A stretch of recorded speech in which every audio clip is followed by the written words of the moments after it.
आप सनातन से हो तो भगवान की भक्ति करो और बच्चों को पढ़ाओ। अच्छा एक बात कहूँ आपको, ये जो छोटा सा लाला जा रहा ना, ये जब कभी हमसे मिलने के लिए आता है, इसके यहाँ हमने कथा की थी और आज ये कमरे में बैठा था, कमरे में बैठा इसने ऐसा मुझसे प्रश्न किया कि मेरा मन गदगद हो गया। इसने मुझसे एक प्रश्न किया कि महाराज जी एक बात पूछूं आपसे, और ये इनका बेटा है, ये जो खड़े हैं ना इनका बेटा है। उसने हमसे एक प्रश्न किया कि महाराज जी ये बताओ,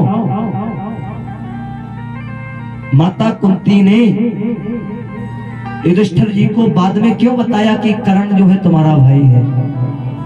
ताली बजाओ पहले एक बार बच्चे के लिए, बहुत शानदार प्रश्न किया।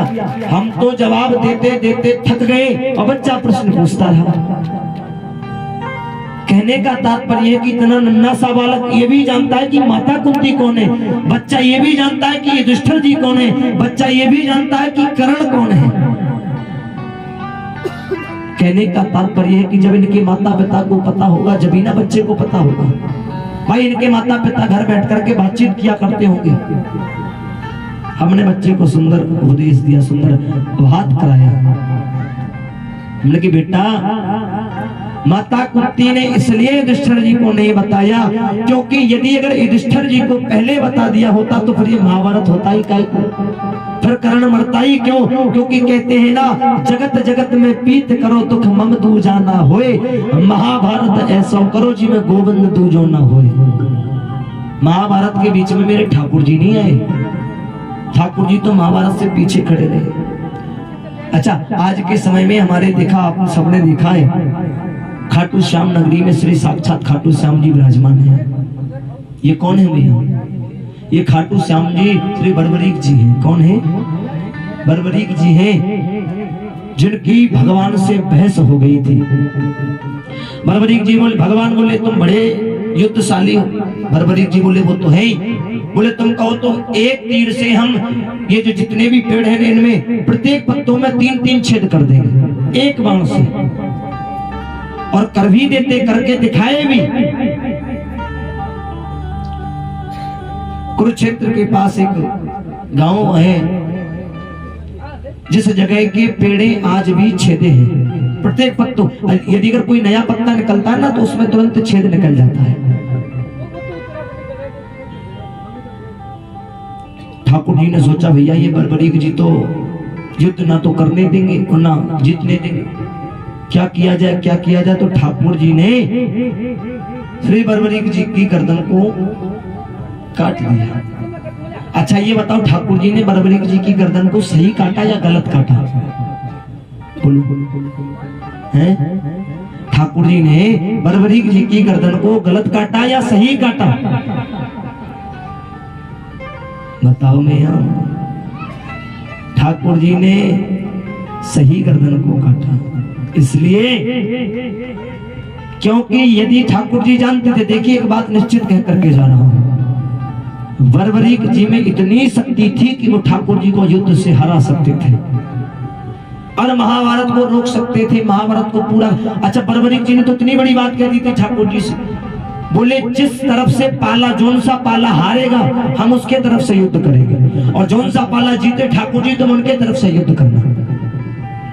बर्बरीक जी कौरवों की तरफ हो गए और ठाकुर जी जानते थे अगर बर्बरीक जी कौरवों के पास मिल गए तो फिर हम जीतने वाले नहीं है, इसलिए पहले इनका उद्धार करना पड़ेगा। बर्बरीक जी की गर्दन को काट दिया भैया, पर्वत पर बैठा दिया, और उसी पर्वत पर बैठ करके श्री बर्बरीक जी ने पूरा महाभारत देखा। महाभारत जब समाप्त हो गया तो ठाकुर जी मिलने के लिए गए। ठाकुर जी मिलने के लिए गए तो ठाकुर जी ने कहा कि बर्बरीक जी मांगो तुम्हें क्या चाहिए? बर्बरीक जी बोले देखो हमें तो कुछ भी नहीं चाहिए। ठाकुर जी बोले नहीं मांग लो। बोले चलो यदि अगर देना ही चाहते हो तो बस अपने नामों में से कोई एक नाम मुझे दे दो। ठाकुर जी ने उसी समय श्री बर्बरीक जी को श्याम नाम दे दिया। कहते हैं ना हारे के सहारे कौन? श्याम। और कह दिया जाओ आज से तुम्हारा स्थान राजस्थान जिले में श्री खाटू नगरी में विराजमान हो जाओगे। और कलयुग के भगवान भी तुमको बताया जाएगा। और कहते हारे के सहारे खाटू श्री श्याम सहारे, जगत के निराले श्री खाटू श्याम निराले। सबकी पुकार सुनते हैं। आप लोग जाते हो ना खाटू श्याम, हैं? सबकी मनोकामना पूरी होती है उस जगह से, क्योंकि भगवान का साक्षात खाटू श्याम पर हाथ है, साक्षात वरदान प्राप्त है। बोलना पड़ेगा राधे राधे।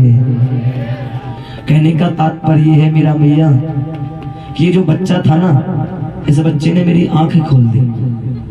मुझे इतना आभास हो गया कि नहीं, सारे बच्चे बिगड़े नहीं हैं, बल्कि 100 में से 50% लोग बच्चे बुद्धिमान भी होते हैं और 50% लोग नहीं होते।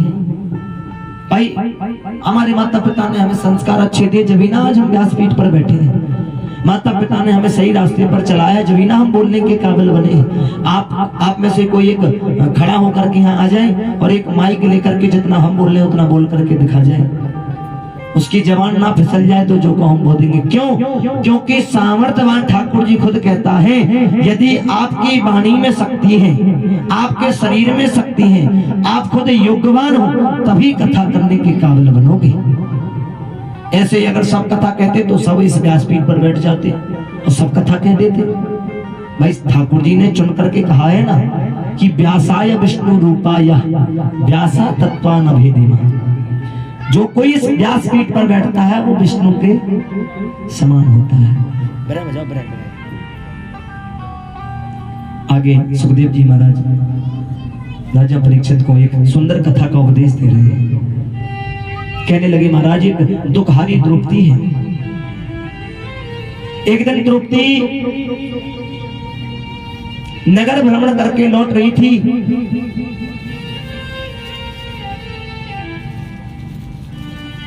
द्रौपदी ने देखा कि भैया महल में सभा लगी है, तो द्रौपदी उस सभा में चली गई। दुशासन ने देखा कि कोई सुंदर स्त्री और मेरे महल में आई है, उठ करके सिंहासन से और द्रौपदी के हाथों को पकड़ लिया। सबसे पहले हाथ पकड़ा, द्रौपदी जब छटपटाने लगी तो द्रौपदी के केसरों को पकड़ करके और खचोर करके महल तक लेकर के आया। द्रौपदी की आंखों से आंसू तड़तड़ाने लगे, द्रौपदी रोने लगी, अपनी लाज की भिक्षा मांग रही है, भीख मांग रही है कि कोई तो बचाओ, कोई तो मुझे पुकारो। परंतु उस सभा में न जाने कितने वीर वीर युद्धवान बैठे थे, परंतु कोई आगे नहीं आया। द्रौपदी की आज तन से साड़ी भी खींचने लगी, परंतु कोई भी आगे नहीं आया। पति देवों से भीख मांगे, भैया से भीख मांगे, महाराणा प्रताप से, अनेक लोग प्रति राजाओं से भिक्षा मांग रही है कि कोई तो मेरी लाज बचाने आओ। अरे आज मेरी लाज ना जा रही है, कल के दिन ये अगर तुम्हारी बेटियों की लाज जाएगी तो क्या तुम नहीं दौड़ोगे अपनी बेटियों की लाज बचाने के लिए? जिस तरीके से मेरी लाज जा रही है, समझ लो मैं भी तुम्हारी बेटी हूँ। अरे कोई तो मेरी लाज बचाने के लिए आओ।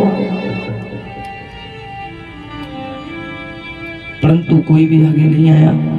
दुशासन द्रौपदी की साड़ी को आज खींच रहा है, खींचता जाए, खींचता जाए। द्रौपदी की आंखों से आंसू आ गए। द्रौपदी समझ गई कि जिनका कोई नहीं होता है उनका रखवाला मेरा नंदलाल होता है, उनका रखवाला मेरा कन्हैया होता है। यदि अगर आज इन्होंने नहीं बचाया तो नंदलाल को मुझे बचाने के लिए आना पड़ेगा, उस ऊपर वाले को बचाने के लिए आना पड़ेगा।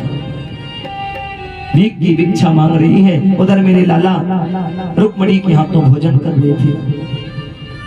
उन्होंने देखा कि द्रौपदी बहना मुझे पुकार रही है। द्रौपदी भगवान की कौन है पता है?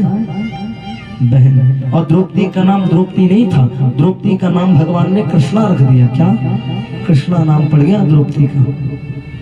आज द्रौपदी भगवान को पुकार रही है और भगवान उसी समय साक्षात महल में प्रकट हो गए।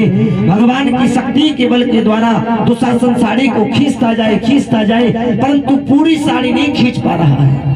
तन से पसीना अगर पड़ा, लेकिन साड़ी अभी भी द्रौपदी के तन पर लपटी है और द्रौपदी हाथ जोड़ करके केवल यही गा रही है, यही पुकार रही है। बोले लाज रखो गिरधारी मोरे बांके बिहारी, प्यारे जी तुमको लाज रखने के लिए आना पड़ेगा। अरे लाज रखोगे रे